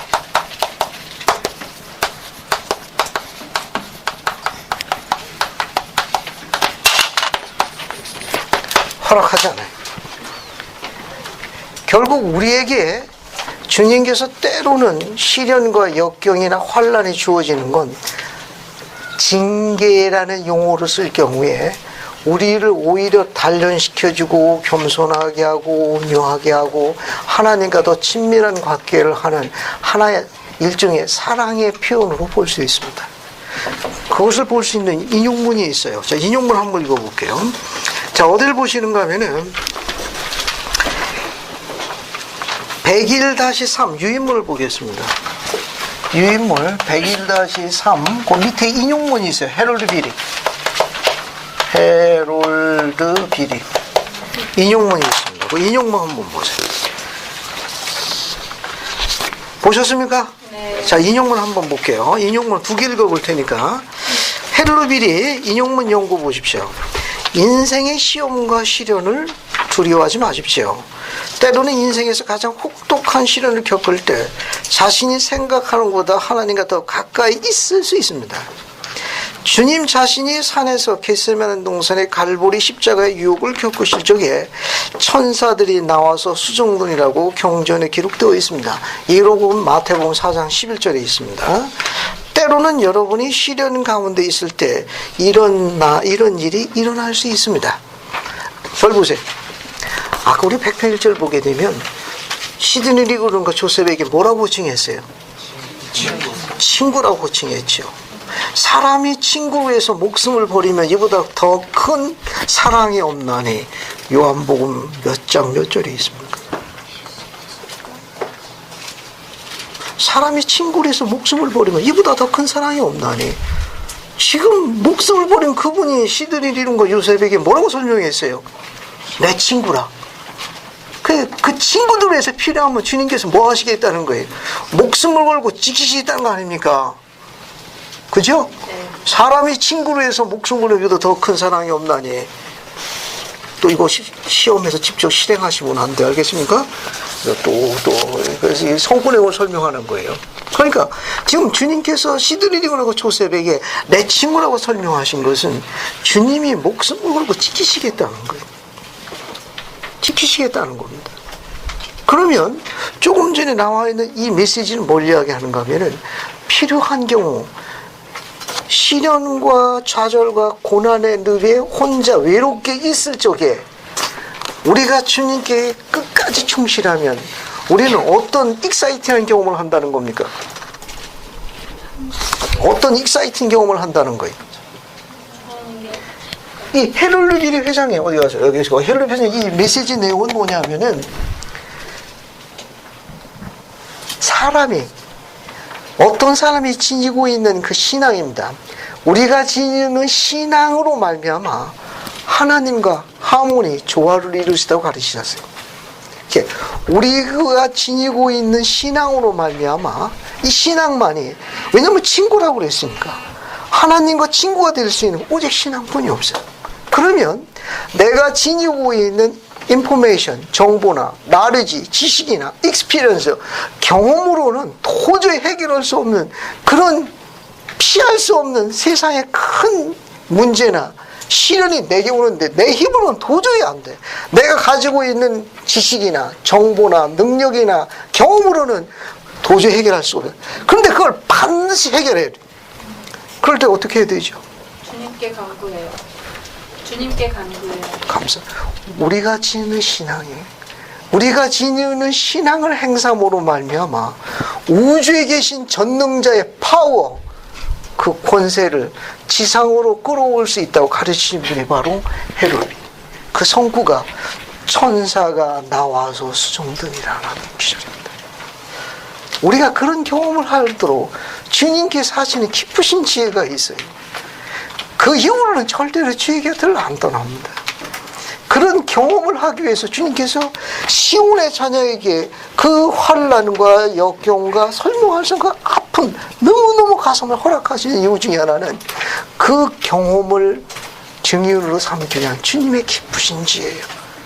그 이후로는 절대로 주의 곁을 안 떠나니 왜? 주가 나와 동행하심이. 그분이 이 세상에 나를 옆에서 떨어져 시키는 유일한 친구이기 때문에 배신한다는 건 상상할 수도 없어요. 우리는 그런 아들이 필요합니다. 우리는 그들 아들 옆에 지킬 거룩한 딸이 필요해. 약간의 시련과 어려움이 주어졌을 때에 청개구리 튀듯 튀어나가지 마십시오. 오늘 배우는 100편의 1절은 뭐냐면 시온으로 가는 이 배에 우리 모두 승선했습니다. 주님의 메시지는 간단한 거예요. 여러 가지 시련과 역경과 어려움의 파도가 왔을 적에 그 배에서 뛰어내리지 말라는 거예요. 때로는 인간적인 상처도 있을 거고 아픔도 있을 거예요. 설명할 수 없는 많은 요인들이 작동될 거예요. 너무너무 자존심 상하기도 할 거고 또 설명할 수 없는 많은 요인들이 여러분을 아프게 할 겁니다. 그런 상황이 있다 하더라도 시온의 배, 영생하는 시온의 배에 절대로 뛰어내리면 안 돼. 무슨 일이 있어도 어떻게 됩니까? 악착같이 배에 남아 있어야 됩니다. 이게 101편의 메시지는 간단히 요약하면 그런 내용이에요.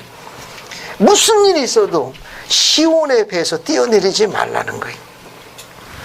뒤에 또 인용문 한번 설명해 볼게요. 그 밑에 보세요. 그 밑에 보면 경전에서는 주님이 다음과 같은 이유로 그의 자녀를 징계하신다고 했다. 징계가 사랑의 행위가 되는 네 가지 요소예요. 네 가지 요소인데 첫 번째 정결케 하는 과정입니다. 두 번째 죄사함을 낳습니다. 세 번째 순종을 가르쳐 줍니다. 네 번째 어떻게 됩니까? 정금같이 단련시켜 주는 거예요. 그러니까 주님께 주신 소위 징계에는 이제 환난, 시련, 역경 다 포함되는 거예요. 고통. 이것이 주님께서 우리에게 베푸시는 사랑의 행위가 되는 네 가지 요소가 있는 거예요. 첫 번째는 뭐예요? 첫 번째 여기 나와 있는 대로 정결케 하는 요소예요. 정결케. 이 뭐냐면 하면 버리는 연습하는 거예요. 버리는 거. 알겠습니까? 세상 것을 버리는 연습. 안 그러면 이 단어가 sanctify라는 건 be holy라는 뜻인데 거룩하게 되려면 자꾸 버려야 돼. 세상 것을. 그러니까 정결케 되는 과정이에요. 거르는 작업이에요. 또 하나는 뭡니까? 죄사함을 낳는 거. 알겠습니까? 이건 성결케 되는 거예요. 성결해서 죄사함을 통해서 어떻게 되느냐? 거룩하게 되는 겁니다. 거룩하게 되면 어떻게 되냐? 계시가 임하는 거예요. 안 그러면 계시가 안 임해. 계시가 임하기 위해서는 정결케 돼야 돼. 버려야 돼. 알겠습니까? 버려야 돼. 그러니까 세상 것을 버리고 성결케 되면 어떻게 되느냐? 거룩하게 돼요. 거룩하게 되면 경건해지죠. 경건의 영은 계시를 초대합니다. 그때부터 이제 진흙 같은 망막이 씌워져 가지고 이제 선명해 보입니다. 선명해 마음에 화평이 임하기 시작해요. 온유함이 자기를 감싸기 시작합니다. 그런 경험을 하게 돼요. 그래서 정결케 해지고 제사함을 낳고 또 뭘 낳게 합니까? 거기 보면 순종을 배우죠. 순종을 가르칩니다. 그 다음에 어떻게 돼요? 정금처럼 단련해 줍니다. 이 정금처럼 단련되는 게 뭐냐? 여기 나와요. 보석이 되는 거예요. 욥기 한번 읽어볼까요? 거기 욥기 23장 10절이 있는데 그 성구를 한번 읽어봅시다. 여기 있는 거 정금처럼 단련돼. 욥기 23장 10절. 이것도 사랑받는 성구 중에 하나입니다. 자, 욥기 한번 봅시다. 욥기 23장 10절 한번 볼게요. 욥기 한번 봅시다.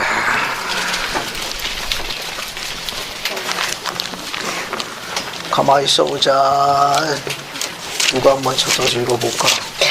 저기 오드리나 자매님, 욥기 23장 10절 한번 읽어봐요.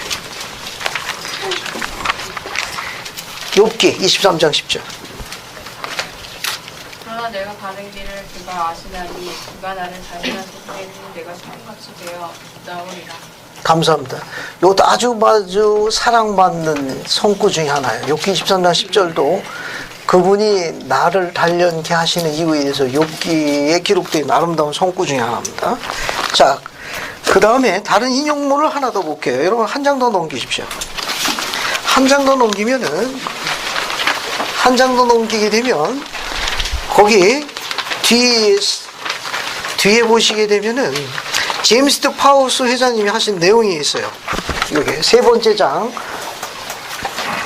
왼쪽 중간 부분에 있는 큰 직사각형입니다. 찾았습니까? 자, 거기 보세요. 제임스 파우스트. 자, 이것은 뒷부분과 관련이 있습니다. 이 지상에 살고 있는 동안 사람은 다 나름대로의 문제와 어려움을 안고 있습니다. 그것이 필멸의 삶을 사는 동안 겪게 되는 시험의 일부인 까닭입니다. 이런 시련들 중에 신앙과 소망에 근거하지 않고서는 그 이유를 쉽사리 이해할 수 없는 것들이 있습니다. 이는 우리가 언제나 이해하지 못하는 큰 목적이 종종 그 안에 있기 때문입니다. 그 뒤에 주님께서 가르치신 원리를 파우스트 회장님이 요약하셨어요. 화평은 어디서 온다? 소망을 통해서 오는 거예요. 저를 보세요. 이건 우리 인생관에서 보는 게 아니고 주님의 관점에서 보라는 거예요. 내 시야의 관점에서 보지 말고 주님의 관점에서 바라보라는 겁니다. 주님의 관점에서 바라보는 그 행위를 소망이라고 정의하실 거예요. 그 소망을 가질 적에 우리는 그 시련과 설명할 수 없는 그 아픔 가운데서 평강을 느끼기 시작한다는 내용이에요. 뒤에 봅시다. 뒤에 영원한 계획 안에서 잘못된 것들이 바로 잡히게 될 것입니다. 주님의 완전한 공의 안에서 합당하게 사는 모든 사람들은 이곳에서 누리지 못했던 축복에 대한 보상을 받게 될 것입니다. 저의 의견으로는 교회 역사상 이제까지 교회와 범세계적인 회원들의 앞날에 대해 이토록 큰 소망의 이유를 가졌던 때가 없었습니다. 저는 우리가 그 어느 때보다 더 높은 신앙과 활동의 수준으로 나아가고 있다고 믿으며 이를 간증드립니다. 저는 우리 각자가 이 위대한 의의 군대에 들어서서 그 목적을 지지하시기를 간구합니다.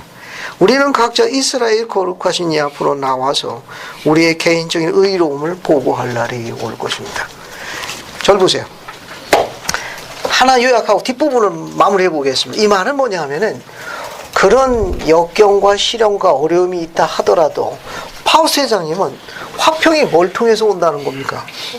소망인데 그 소망은 어느 관점에서 보는 거예요?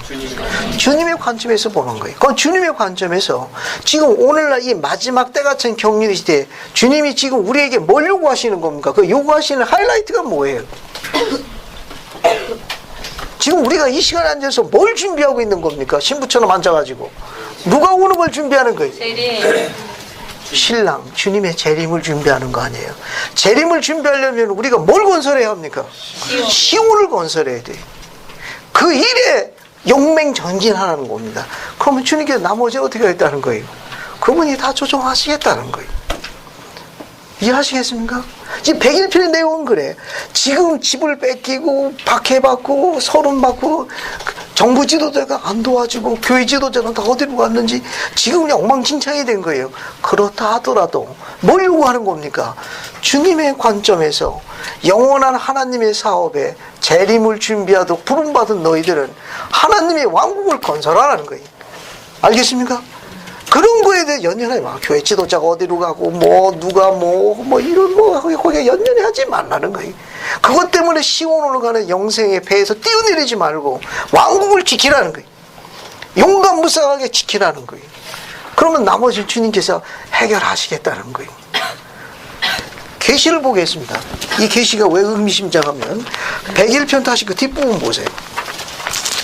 그 뒷부분 보면 뭐라고 나와 있는가 하면은 자, 9절 보세요. 9절 보게 되면 시온의 백성들에게 위로를 주는 하신 말씀이 있습니다. 봤습니까? 자, 한번 정리해 볼게요. 101편 9절을 같이 보십시오. 진실로 내가 너희에게로니 그들의 죄에도 불구하고 나의 심정은 그들을 향한 연민으로 가득 차 있도다. 나는 그들을 온전히 던져버리지 아니할 것이요 진노에 자비케 해서 내 그들을 불렀을 것이라 라고 약속하셨습니다. 건너뛰고 12절 그날에 마지막 날에 망대 위에서 발견된 모든 자 거기 밑줄 치세요. 망대 위에서 발견된 모든 자 다른 말로 말하면 나의 묻어난 이스라엘은 구원을 얻을 것이라.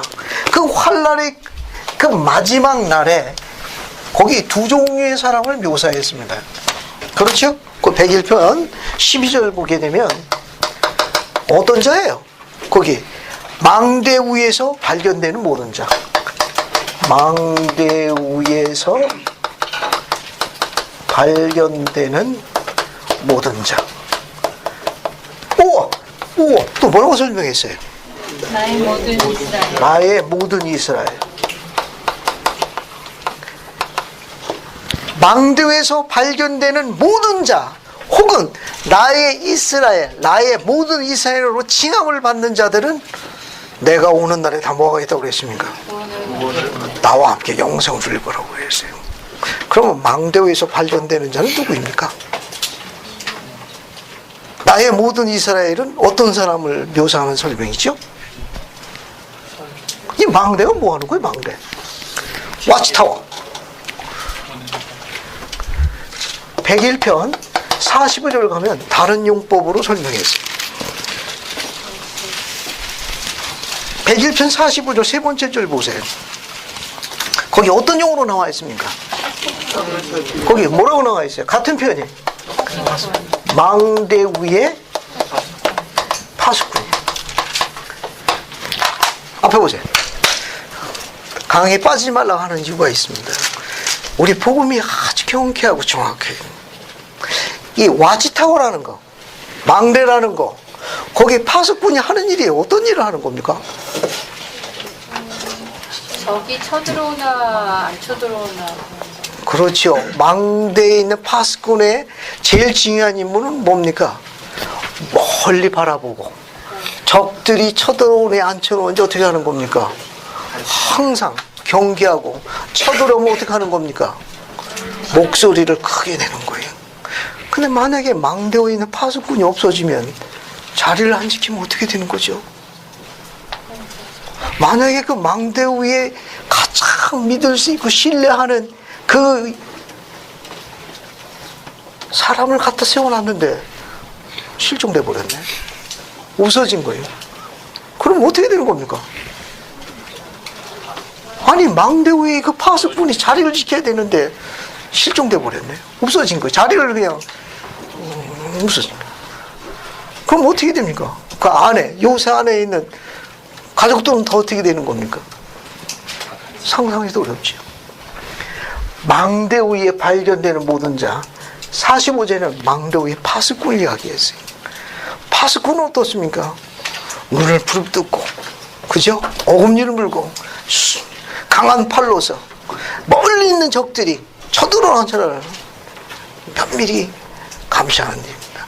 그리고 그들이 올 적에 충분히 준비할 수 있도록 경고의 음성을 높이는 자들이에요. 그런 자들은 오늘날 누구가 그런 임무를 맡고 있죠?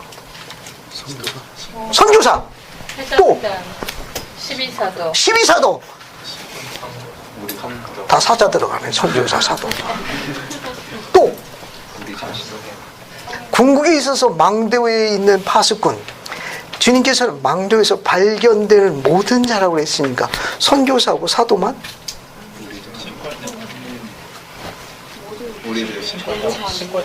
감사합니다. 교회의 모든 부름받은 주님의 종들을 총칭하는 거예요. 그들은 각자 자신들의 망대에 있는 파수꾼들이 도망가면 어떻게 되죠? 다 잃는 거예요. 무슨 일이 있어도 그 자기 위치를 지켜야 돼요. 주님이 계시하신 거예요. 내가 올 때까지 적들이 쳐들어앉으나 도망가지 않고 자리를 지키는 자, 그 모든 파수꾼들은 내가 그들을 구원할 것이라. 그 주인이 그렇게 이야기하고, 부름받은 교회의 모든 주님의 종들을 바꿔 설명하면 교회 영혼들을 지칭하는 거예요. 몽땅 교회 영혼들이.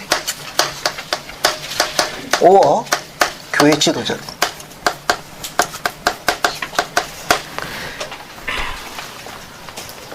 부름에 충실해서 영화롭게 끝까지 자리를 지키는 자들을 주님께서 기뻐하십니다.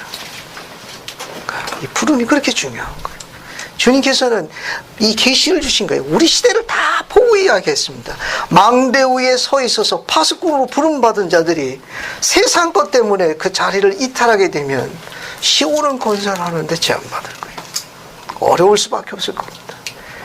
그래서 제1망대 도망갔더라. 제2망대 도망갔더라.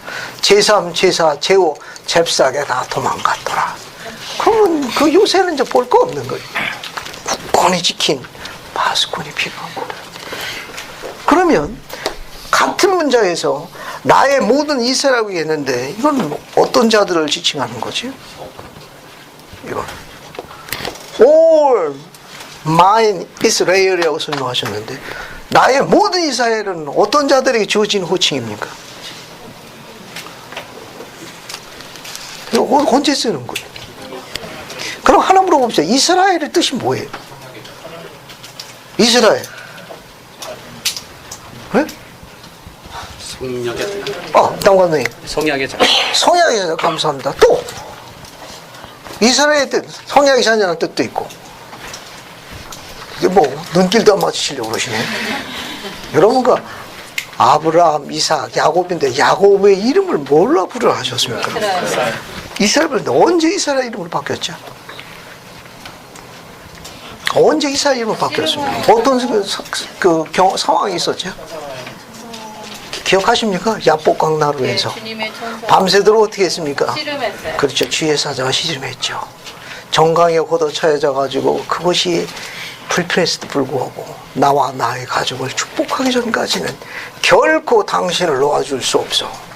그래서 하나님과 겨루어 이겼다 하여 이스라엘로 부르도록 허락하셨습니다.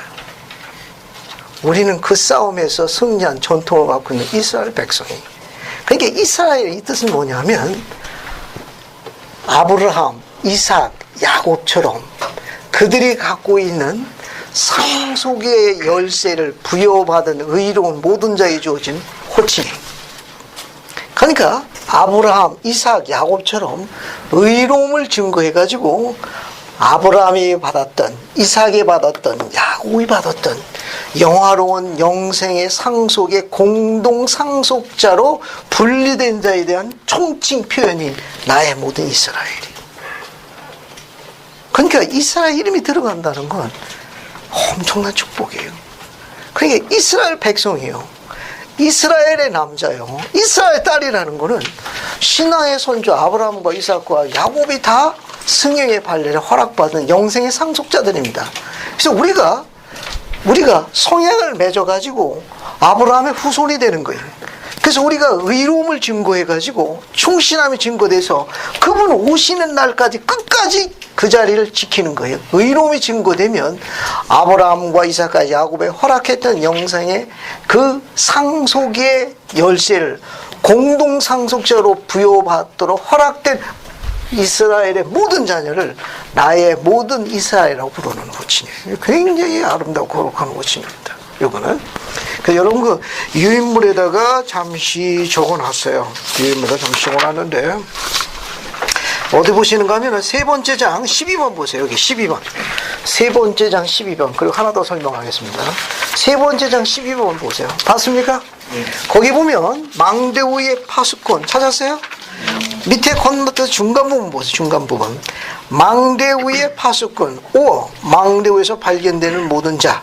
주님은 오늘날 그의 권능을 받은 종을 망대우의 파수꾼으로 지칭한다.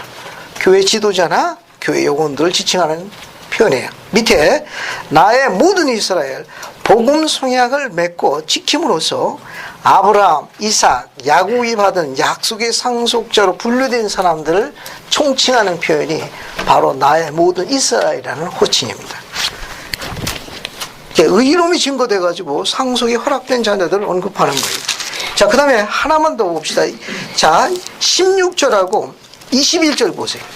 마지막 두 절을 설명하겠습니다. 자, 16절 보면 시온에 관하여 너희의 마음에 위로를 얻으라 이렇게 되어 있죠. 네. 이는 모든 육체가 내 손 안에 있음이니 가만히 있어 내가 하나님인 줄 알라. 이때 이 시온은 미즈리즈 잭슨군의 시온에 중심하는 인디펜던스인데 거기에다 성전을 세워서 주님께서 시온을 집합하려고 계획하셨으나 당시 백성들이 의롭지 못해서 성약을 충실하면서 쫓겨났습니다. 그러니까 나중에 집합하게 될 거예요. 이제 주님 재림 전에 다시 집합하게 될 겁니다. 그래서 지금 현재는 그것이 아직 비어 있어요. 그래서 앞으로 때가 차게 되게 되면 주님께서 그곳에 성전을 지시고 다시 시온을 그곳에 집합시킬 거예요. 그런데 그분이 오기 전까지 다른 집합 장소를 요구하셨습니다. 그것이 바로 21절이에요. 21절입니다. 이제 재림 전에 의로운 이스라엘 백성들이 집합해야 할 다른 장소를 지명하신 성구가 101편 21절이라고 아주 중요한 성구예요. 우리는 어디에 다시 집합하느냐? 자, 드디어 그들을 위한 자리가 더 이상 발견되지 아니하는 날이 이르면 그때가 되면 주님께서 시온 말고 다른 집합 장소를 계시하시겠다는 거예요. 나는 그들에게 정해줄 다른 곳을 가지고 있나니 그곳은 시온에 뭐라고 되어 있어요? 막. 시온의 막이라는 건 시온의 장막이라는 뜻입니다. 또 시온의 힘 혹은 시온의 스테이크. 그래서 거기 보면 그곳은 시온의 막, 즉 시온의 장막, 커튼이라는 뜻입니다. 이게 천막이라는 뜻, 천막. 시온의 힘, strength, 강력한 힘을 이야기합니다. 권세를 나타내요. 위안 스테이크라 불릴 거다. 그러니까 주님 오시기 전에 주님께서는 다른 시온의 집합 장소를 지명하셨는데 그게 뭐냐 하면은 시온의 스테이크예요. 그러니까 이 스테이크 앞에 뭐가 붙어 있어요? 시온의 스테이크니까 이것은 시온을 향하는 과정을 담고 있는 겁니다. 시온을 향해서 나아가고 있는 과정을 담고 있기 때문에 시온의 스테이크라 불리우는 곳에 집합 장소로 정하셨습니다. 그러니까 우리는 주님 재림하시 전까지 우리의 집합 장소는 어디다? 어디예요? 시온의 스테이크에 집합해야 합니다. 그러니까 시온의 스테이크에 집합하라고 그랬으니까 스테이크에서 주관하는 모임은 어떻게 해야 돼요? 열심히 더. 그렇죠. 제가 설명은 굳이 안 하겠습니다. 알겠습니까? 성의는 나타내야 돼요. 시온의 스테이크에 집합하도록 명하셨다는 거. 그러면 유인문에서 이 시온의 스테이크에 대한 정의를 한번 내려보겠습니다. 맨 마지막 장 보세요. 맨 마지막 장. 그 인용문 두 개를 읽고 정의해 보겠습니다. 자, 맨 마지막 장 좌측편에 브루살 맥콘 장로님하고 1999년 제1회장단이 전한 메시지가 있습니다. 함께 보세요. 1972년 브루살 맥콘 장님이 대보고의 말씀입니다. 이스라엘의 집합에는 참된 교회에 속하고 참된 하나님에 대한 지식을 갖고 있으며 그분의 구원의 진리를 알고 모든 나라 모든 백성 가운데 성도의 회중 속에서 그분을 경배하는 것이 포함됩니다. 멕시코 성도의 집합 장소는 멕시코에 있으며 과테말라 성도의 집합 장소는 과테말라에, 브라질 성도의 집합 장소는 브라질에, 그런 식으로 온 세상을 퍼져나갑니다. 일본 사람들은 일본에, 그 다음에 뭐가 나와요? 우리도 포함되어 있습니다. 우리도. 한국 사람들은 한국에, 호주 사람들은 호주에, 각 나라의 그 백성의 집합 장소가 될 것입니다. 그러니까 우리의 집합 장소는 우리가 태어난 모국 조국 땅입니다. 이 메시지는 망대위에서 발견되는 모든 자는 나의 모든 이스라엘로 불리울 것이요 상속의 구원자로 약속하신 선고를 금방 공부했습니다. 이해하시겠습니까? 그 밑에 봐요. 그 밑에 고든 힌클이, 토마스 S. 몬슨, 제임스 파우스트, 당시 제1회장의 메시지입니다. 세계 전역에 있는 회원들이 그들의 모국에 남아 자신의 나라에서 교회를 세운 일을 행할 때 큰 축복이 그들 개인과 교회 전체에 임하게 될 것이고 전 세계적으로 스테이크와 와드가 강화될 것이며 그렇게 함으로써 복음의 축복을 더 많은 하나님의 자녀들에게 나누어 줄 수 있습니다. 그러니까 우리가 태어난 조국, 모국 땅에서 하나님의 왕국을 지키도록 망대위의 파수꾼으로 끝까지 발견되는 남아있는 자들은 주님께서 축복을 약속하셨습니다. 물론 예외적인 경우가 있을 수도 있으나 이 원리는 굉장히 아름다운 원리. 우리가 세계 방방곡곡에 우리 젊은이 나아가 최첨단의 문물과 정보와 학문을 배운 다음에 조국 땅에 돌아와 조국의 강한 하나님의 왕국을 건설해야 합니다. 그렇게 함으로써 아직 복음을 받아지 않은 북녘에 수많은 동포들이 있습니다. 우리 압록강과 두만강을 기준해가지고 중국 그 밖에 그쪽으로 넘어가가지고 흑해 쪽에 있는 아시아권, 또 소비에트 연방권이라고 하는 러시아에 있는 북은 국가에 거의 20억이 넘는 인류들이 아직 복음을 접촉하지 못하고 있습니다. 주님께서는 이 한국 땅에 전년기지로 아시아 대륙 최초의 스테이크를 이 땅에 허락하셨습니다. 제가 이야기하는 건 지리적으로 대륙이라는 거예요. 알겠어요? 어쨌든 우리가 대륙에 붙어서 대륙은 맞는 거예요. 그 일본 대륙이라고 안 합니다. 필리핀 대륙이라고 안 해요. 대만도 대륙이나. 어쨌든 지리학적 용어로 공식적으로 우리 조국은 대륙이라고 알려져 있습니다. 마음에 안 들어도 할 수 없어요. 일본은 복음이 들어간 지 150년이 지났습니다. 필리핀은 우리보다 복음이 늦게 들어갔어요. 하지만 아시아 대륙 최초의 스테이크는 우리가 갖고 있습니다. 교회 정사에 아시아 대륙 최초의 스테이크는 한국 서울에 조직됐습니다. 일본도 성전이 여러 개가 있고 필리핀도 있습니다만 아시아 대륙 최초의 성전은 최초가 중요해. 그것도 대륙 우리가 갖고 있습니다. 어쨌든 우리가 갖고 있어요. 이 말은 뭘 의미하는가 하면 주님께서 이 한국이라는 땅을 우리 젊은이들을 축복하시기 위해서 신권을 지닌 의로운 아비와 어릴 적부터 세미나리와 신앙을 행사해서 선교사를 보낼 수 있는 믿음의 어미를 이 땅에 허락하셨다는 걸 여러분이 아셔야 돼요. 주님은 그 일 때문에 그 아비들을 단련하셨습니다.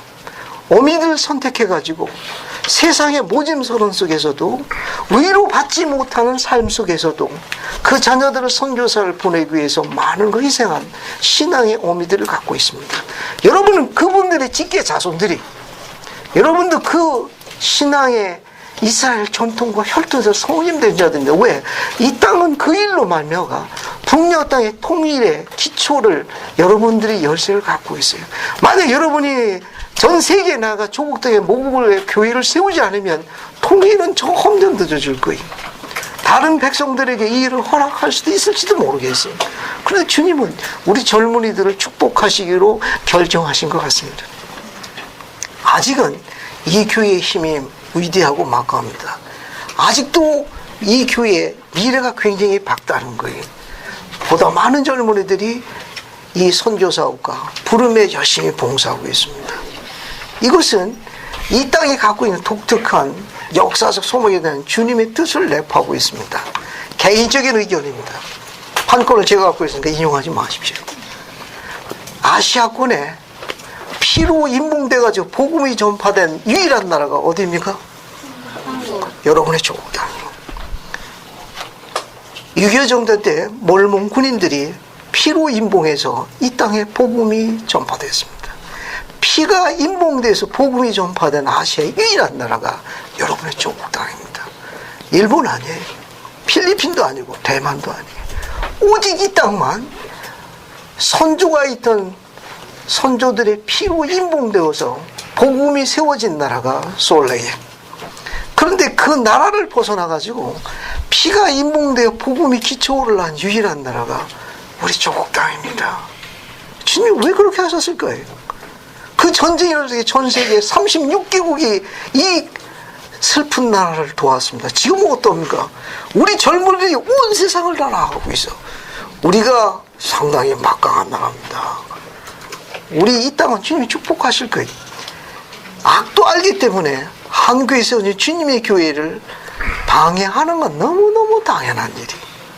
이 빗장이 풀리게 되면 전 세계 62억 가운데 20억에 해당되는 백성들이 복음을 받아들이는 하나님의 자녀로 전환되니까 악마도 사업을 하잖아요. 악마도 그 손실을 보겠나. 따라서 망대의 파수꾼으로 양육될 자들을 악마가 압니다. 악마가 그걸 다 알고 있어요. 창세 이전부터 알고 있습니다. 그런 시온의 자녀들은 시련이 크다는 걸 염두에 두십시오. 계획에 가지고 있던 것이 뜻대로 되지 않을 수도 있는 이유는 주님이 여러분이 그렇게 해서 하나님의 왕국에 제한다는 걸 원하지 않기 때문에 그분이 전하신 뜻을 이해할 수 있길 바랍니다. 그것이 결코 희생이나 어떤 부분에 대해서 여러분을 단련하고자 하는 깊은 뜻으로 인한 주님의 하나의 기쁘신 지혜라는 걸 이해할 수 있기를 원해요. 안 그러면 하나님의 왕국을 건설할 수 없습니다. 주님은 그렇게 계획하시지 않았어요. 우리는 이런 것에 대해서 신앙을 받아들일 수 있는 거룩한 딸이 필요합니다. 그래서 그 여자 옆에 그것을 영원히 지킬 단단한 붙박이의 거룩한 남자가 우리들의 여러분의 자녀로 양육되는 걸 지켜볼 만한 이유를 갖고 있어요. 주님은 그런 의미에서 이 땅에 그런 젊은이들을 단련하고 있습니다. 그 시험에 합격하셔야 돼요. 그러면 주님께서 오시는 날 망대 위에 발견되는 충실한 파수꾼들을 나의 모든 이스라엘 백성으로 그분께서 보존하실 겁니다. 오늘 집에 돌아가시면 기도하시는 일입니다. 아시겠습니까? 의로운 아비가 되어 의로운 자손을 신앙의 어미가 되어 이 구원의 사업에 발열에 설 수 있는 어미가 될 수 있는 특권에 대해서 소망하십니다. 오늘은 22절까지 공부했고 나머지 뒤편은 다음 주에 공부하겠습니다. 오늘 늦게 오신 분들은 수강 카드를 기록하셔서 제출하셔야 돼요. 알겠습니까? 그리고 교재를 안 받으신 분들은 이름과 소속을 적고 교재를 한 권씩 가지고 가시기 바랍니다. 예수 그리스도는 아멘.